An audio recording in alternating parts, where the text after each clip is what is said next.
Hello viewers, welcome to Lipska's kitchen. ఈరోజు మనం చూపించబోయే రెసిపీ ఏంటో తెలుసా? బోడకాకరకాయ పులుసు.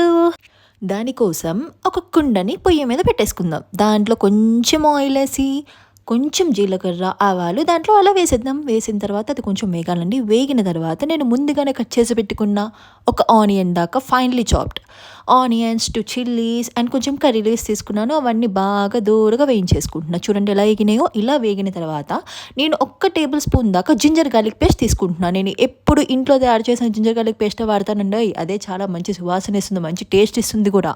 ఎలాంటి ప్రిజర్వ్డ్ కెమికల్స్ ఏమీ యాడ్ చేయకుండా ఉంటుంది కాబట్టి I prefer to use a home made ginger garlic paste.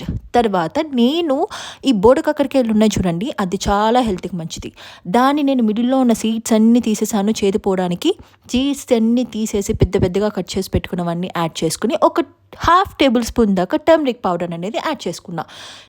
ఇప్పుడు నేను ముందుగానే పెద్ద నిమ్మ సైజ్ అంతా చింతపండుని నానబెట్టుకున్నానండి. ఆ నానబెట్టిన దాని నుండి తీసిన చింతపండు రసాన్ని 1 కప్ దాకా వచ్చింది. ఆ కప్పుకి ఇంకొక కప్ వాటర్ యాడ్ చేసి దీంట్లోకి యాడ్ చేస్తున్నా.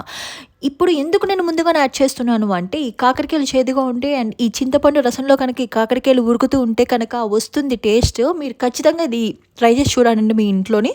దీన్ని నేను ఇప్పుడు కొంచెం మూత పెట్టి నేను కాసేపు ఉడికిచ్చేసుకుంటున్నా. చూద్దాం ఇప్పుడు. చూసారా ఎలా ఉడుకుతుందో? ఎంత మంచి సువాసన వస్తుందో తెలుసా? దీంట్లోకి నేను 1 టేబుల్ స్పూన్ దాకా కారం వేసుకుంటున్నాను. నేనైతే పులుసులోకి కారం బాగానే తింటానండో. నేనైతే మసాలా కారమే యూస్ చేస్తాను. మీరు కూడా మసాలా కారం యూస్ చేసి చూడండి, మీకే తెలుస్తుంది. దాంట్లో తగినంత ఉప్పు వేసేసుకుంటున్నానండి. ఉప్పు వేసుకుని బాగా కలుపుకోవాలి. తర్వాత నేనైతే 1 టేబుల్ స్పూన్ దాకా ధనియాల పొడి వేసుకుంటానండి. నేనైతే ధనియాల పొడి నేను ఇంట్లో చేసుకునేదే వేసుకుంటాను. ఎందుకంటే అది అయితే ఎలాంటి యాడెడ్ కెమికల్స్ ఏమీ ఉండవు అండ్ మంచి సువాసన ఇస్తుంది, మంచి ఫ్లేవర్డ్ కూడా ఉంటుంది. అండ్ ధనియాల పొడి అయితే మీకు ఎలా చేసుకోవాలి అనేది అయితే నేను నీకు నెక్స్ట్ వీడియోలో చూపిస్తాను. దాంట్లోకి బాగా తరుక్కున్న కొత్తిమీర అయితే యాడ్ చేసుకున్నానండి. నేనైతే ప్రతి కర్రీలోకి కొత్తిమీర అనేది మ్యాండేటరీ అండో. దానివల్ల వచ్చే సువాసన అండ్ ఇచ్చే ఎక్స్ట్రా ఫ్లేవర్ ఉంటుంది చూడండి, మీరే చెప్తారు. అంతే అండి, అయిపోయింది. ఎంతో టేస్టీ అయిన బోడకాకరకాయ కర్రీ. మీరే అంటారు తిన్న వెంటనే అబ్బబ్బా ఏం టేస్ట్ రాని.